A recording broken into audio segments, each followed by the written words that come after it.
The voice is dead. Woo-hoo! Mainstream Australia has resoundingly defeated this arrogant and undemocratic, out of touch Albanese government and their idea. The bureaucrats of Canberra who run and in many cases ruin our lives, who voted overwhelmingly for the voice, unlike every other state, have been shown to be completely out of touch with you, the everyday Australians. Our federation is not functioning properly. I'm the editor of The Spectator Australia. We were the only mainstream print publication to say no to the voice from the very get-go.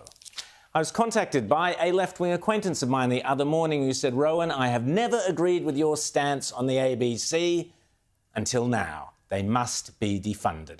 He went on, "While every international news service we looked at last weekend reported it for what it was, a murderous terrorist attack with indiscriminate and deliberate killing of civilians, the ABC reported it as a military operation by Hamas. Quote, Palestinian militants launch surprise assault, Israel strikes targets in Gaza," was the ABC headline at 6 p.m. on Saturday, October the 7th, as the rest of the world was reeling in horror at the terrorist murdering of women, babies and civilians. Listen to this disgusting reporting from our ABC, who said, "Renewed violence has broken out along Israel's volatile border with Gaza. Palestinian militants launched a surprise attack against Israel, prompting Israel's military to begin striking targets in the Gaza Strip." Now, let me tell you, what an abomination.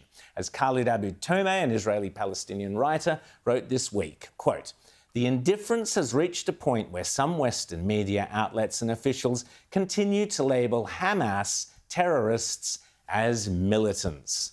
Yes, he's talking about you, ABC. The ABC then interviewed Nasser Mashni of the Australian Palestinian Advocacy Network.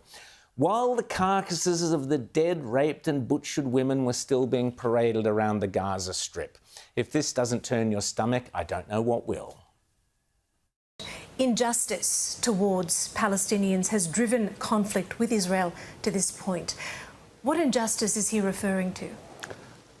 Thanks firstly for having me on today. The injustice he's talking about is the fact that Palestinians have been subject to an Israeli war for 75 years, Miriam. For 75 years, day in and day out, the images that you've just shown have been occurring, but the victims have been Palestinians. Oh, did you spot that classic moral inversion? Those images of butchered Israelis that have so appalled the world, miraculously transmogrified into the claimed butchery of Palestinians. Unbelievable. Now, watch as the ABC presenter loads up her next question. What has led to this point in particular in recent times in terms of expanding settlements in the region and an escalating tension leading up to Saturday? Well, if we just look at the past week, take yesterday out of context, just at the past week, we've had an Israeli minister, Smotrich, calling for an entire village to be wiped out.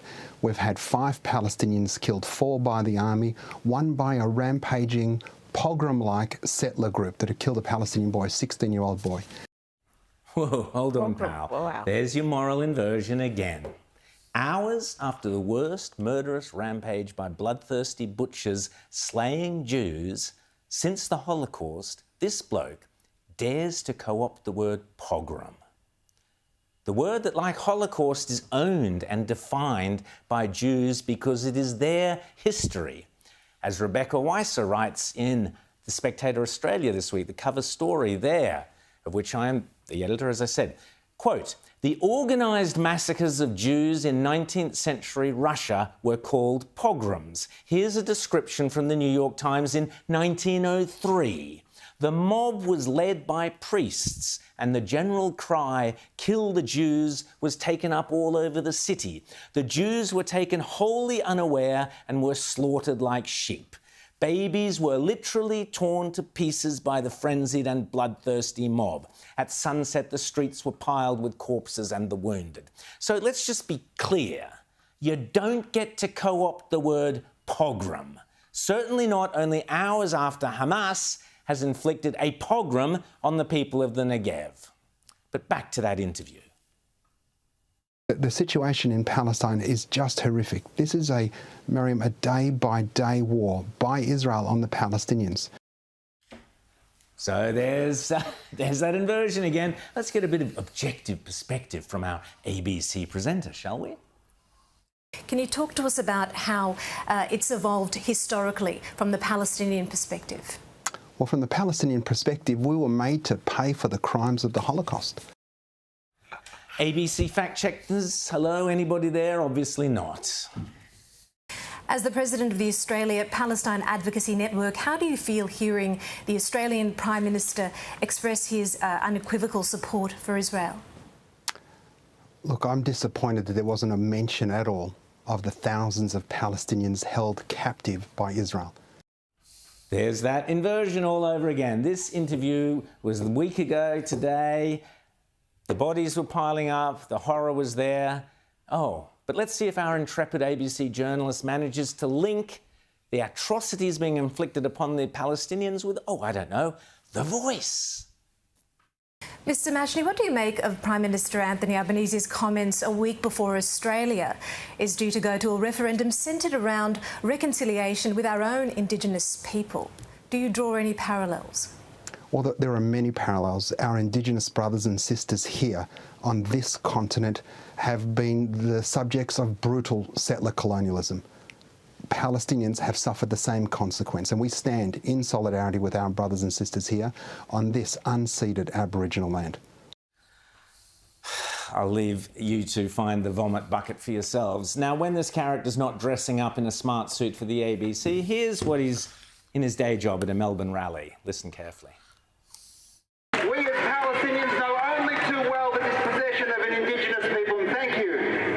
In particular, we'd also like to thank members of the Jewish community for standing here with us today. Thank you. Because these are real Jews, not the filth we've got over there.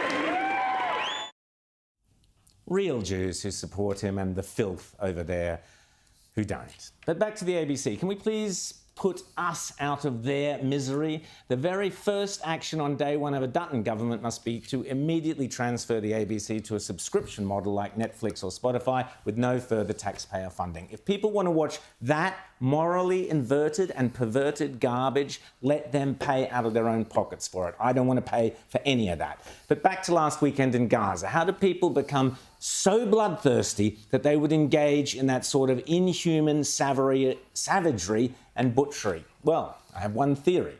For over a decade now, there's regularly been extremely disturbing reports surfacing out of Gaza showing school children as young as kindergarten being tutored by Hamas to hate and murder Jews. Back in 2013, the Times of Israel reported that, quote, video footage appears to show Palestinian children in summer camps run by the United Nations Relief and Works Agency, that's UNRWA, being taught that Jews are the wolf and that they will one day conquer Israel's cities by force. Quote, UNRWA finances this summer camp. Amina Hinawi, director of that Gaza camp, said, I'm very, very, very appreciative of UNRWA. Then in 2016, the Jerusalem Post reported that over 200 US-approved textbooks reportedly to teach Palestinians to kill Jews, and that the violent curriculum can be found in 240 books, ranging from civics to mathematics, in over 400 UNRWA schools in the West Bank, Gaza and East Jerusalem. Even the Palestinian Chronicle admitted as recently as 2018, yes, Palestinians teach their children to hate the Jewish state. So the accusation has been that UNRWA, the United Nations agency, is in effect financing the murderous education with Western funds from countries including Australia. It's your money that is paying potentially to kill Jews, a concept that made the cover story of The Spectator Australia in March 2018 under the headline Aussie Tax Slayers, showing a Jewish man being stabbed by an Australian $100 note. Well, thanks to that story in The Spectator by Dr. David Adler of the Australian Jewish Association, along with his appearance here on Outsiders at this desk, with the invaluable help also in Parliament of Pauline Hanson, The then Foreign Minister, Julie Bishop, agreed to halve Australia's funding from $20 million every year down to $10 million to UNRWA. Money that presumably, that saving of $10 million, she and others presumably feared was being used to finance scenes similar to this. أرضه رغم النكبة التي أحلت به رافضا كل الوعودات الواهمة التي تغنى بها كل الحكام العرب. You get the drift. There have also been scenes like this one from a Hamas kids TV show broadcast in 2014. لما يجي اليهود عنده يمسكوه طبعا الجيران اليهوديين عادي يطبش عليهم لو كانوا يهود يعني جيرانه او صهاينه عادي وبطخ اليهود صح؟ انت بدك تصيري زيه؟ ان شاء الله لما تكبري لما طخ اليهود كلهم؟ كلهم؟ طيب.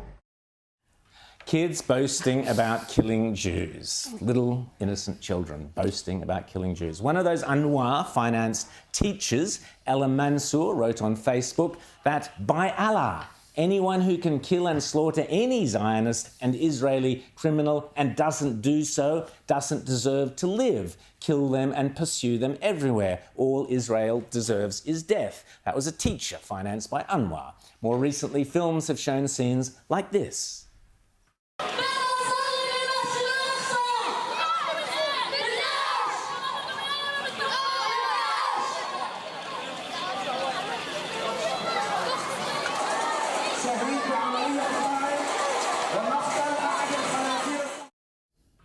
Training kids to stone and try and kill Jews. Just last year, even the EU, the European Union, blasted UNRWA over reports that those funds, EU funds, were sponsoring terrorism.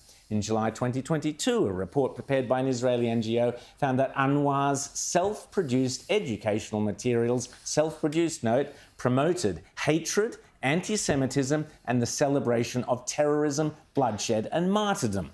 And now, to the Albanese government. Among the first things new Foreign Minister Penny Wong did last year was she announced that she was reinstating the cancelled $10 million per annum back to UNRWA.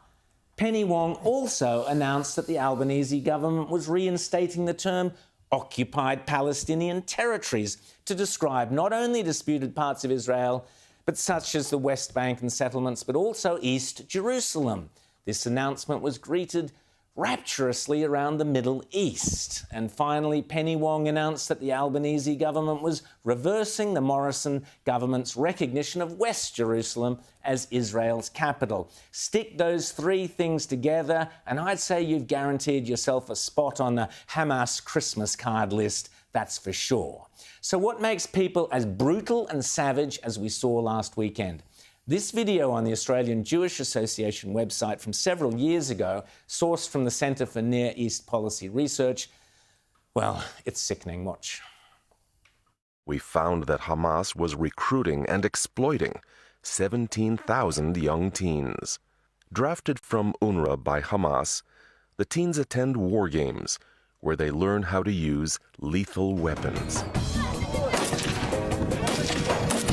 فإن الجنود الأشداء قادمون بإذن الله عز وجل سوف يرونه في حيفا وتل أبيب وكل مكان من أرضنا الفلسطينية. إحنا بنعد ونتدرب في هذه المخيمات كي نصبح مجاهدون ونقاوم الاحتلال الإسرائيلي. تعلمنا كثير في هذه المخيمات زي تفكيك السلاح الأجزاء المعينة فيه وخشينا هذه كمان المخيمات إحنا حتى ننهي العدوان الصهيوني من هذه البلد ونصل الأرض المحتلة القدس ونحررها بإذن الله. المقاومة تعتبرها حماس أساً لإرجاع الأرض وتحرير العرض وتحرير الأبناء وإقامة الدولة وعاصمتها القدس. Yes, Hamas repeatedly states its goal is a Palestinian state with Jerusalem as its capital. But what happens to all the Jews, you may ask? Well, let's ask the kids. أصبح مجاهد مقاتل في سبيل الله ولنحرر فلسطين من دنس الاحتلال الصهاينة ولنكون نواة مشروع التحرير القادم بإذن الله. That's what's happening with Palestinian youth and has been happening for years. But it gets even more disturbing when you realise Who is financing all this? Yes, UNRWA. Yes, the same mob that Penny Wong and Anthony Albanese restored $10 million of your funding to that. طبيعة العلاقة بين حماس والأونروا هي علاقة طيبة وجيدة. نحن نحرص على تسهيل وتيسير أعمال الأونروا، ويحدث تواصل في بعض الأمور التي قد يحتاجون. And finally, let's hear from Pakistani Ambassador to the UN, Zaman Mehdi, speaking for the Organisation of Islamic Cooperation last week. On behalf of the OIC member states, we express our deep concerns over the loss of innocent lives in the occupied Palestinian territory and elsewhere. Regrettably, this huge loss of lives and unabated violence is a sad reminder of more than 7 decades of illegal foreign occupation. So there you have it. That was followed by a moment's silence, not for the murdered babies, not for the raped women, not for the mutilated and enslaved children and men slaughtered by Hamas, but for the loss of life in the occupied Palestinian territory. Where have I heard that phrase before? Oh yes, that's what Penny Wong officially re-designated large parts of Israel as on Australian terminology, the occupied Palestinian territory. Oh, and what happens when those kids being taught in those UNRWA-financed schools to hate and murder Jews all grow up? Kids whose Jew hatred may well have been learned in schools partially funded by Australian taxpayers. Well, this bit of online footage surfaced in 2018 was presumably filmed in Gaza in or before 2017. Just a harmless school play, perhaps?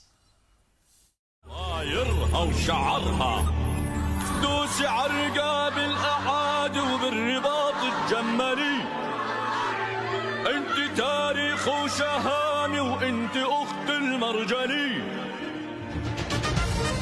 انت النصر في وقفتك انت الفجر في نظرتك اصحاب الارض لحم العرض انت القدس.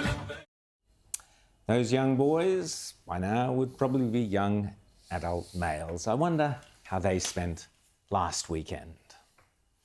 And finally, have a listen to this incredibly brave Palestinian man from Gaza dropping truth bombs at the UN back in 2017. He used to belong to Hamas.